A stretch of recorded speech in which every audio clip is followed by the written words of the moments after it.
بسم اللہ الرحمن الرحیم۔ شروع اللہ کے نام سے جو بڑا مہربان نہایت رحم والا ہے۔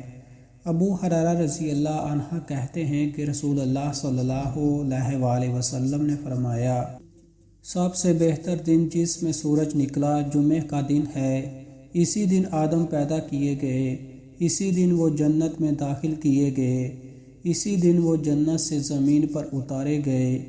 اس دن میں ایک گھڑی ایسی ہے کہ جسے مسلم بندہ نماز کی حالت میں پائے اور اللہ سے اس میں کچھ طلب کرے تو اللہ اسے ضرور عطا فرمائے گا۔ ابو ہریرہ رضی اللہ عنہ کہتے ہیں، پھر میں عبداللہ بن سلام سے ملا اور ان سے اس حدیث کا ذکر کیا تو انہوں نے کہا، میں یہ گھڑی اچھی طرح جانتا ہوں۔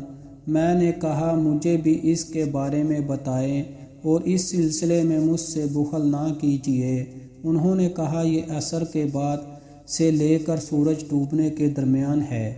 اس پر میں نے کہا، یہ عصر کے بعد کیسے ہو سکتی ہے جبکہ رسول اللہ صلی اللہ علیہ وآلہ وسلم نے فرمایا ہے، اسے مسلمان بندہ حالت نماز میں پائے اور یہ وقت ایسا ہے جس میں نماز نہیں پڑھی جاتی۔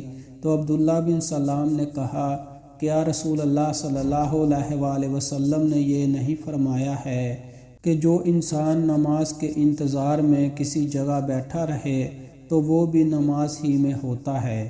میں نے کہا، کیوں نہیں، ضرور فرمایا ہے۔ تو انہوں نے کہا، تو یہی مراد ہے۔ سبحان اللہ۔